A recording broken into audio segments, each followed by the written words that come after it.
Finally, Friday payday na mga kababayan. Kaya sa mga kababayan nating may planong gumala o mag-Christmas shopping, alamin muna ang magiging lagay ng panahon sa mga susunod na oras at araw. Ihahatid yan ni Pag-asa Weather Specialist Lori de la Cruz.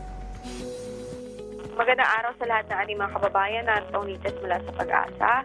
Patuloy pa rin ang pag-iral ng amihan sa Northern at Central Luzon at nagdudulot yan ng isolated o pulong mahihinang mga pag-ulan sa Northern at Central Luzon.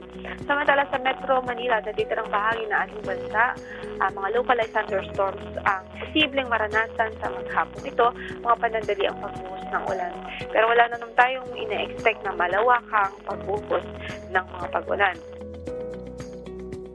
Samantala, yung LPA na minimonitor natin ay huling namataan sa layong 1,490 kilometers east-southeast ng Mindanao. So, nasa labas pa po yan ng ating PAR, ng ating boundary, at posible pong pumasok sa ating area of responsibility by tomorrow.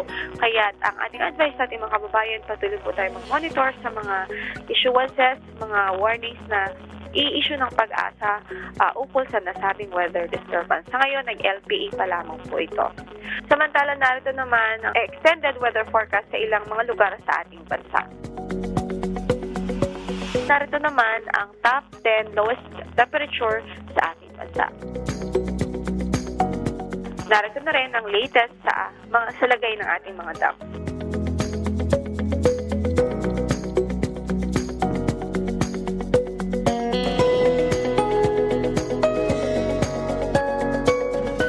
Yan ang latest mula sa Pag-asa. Ito po si Lori de la Cruz. Maraming salamat Pag-asa Weather Specialist Lori de la Cruz. At paalala muli sa ating mga kababayan para maging ligtas sa lahat ng pagkakataon mula sa epekto ng pabago-bagong panahon. Ugaliing tumutok dito lang sa PTV Info Weather.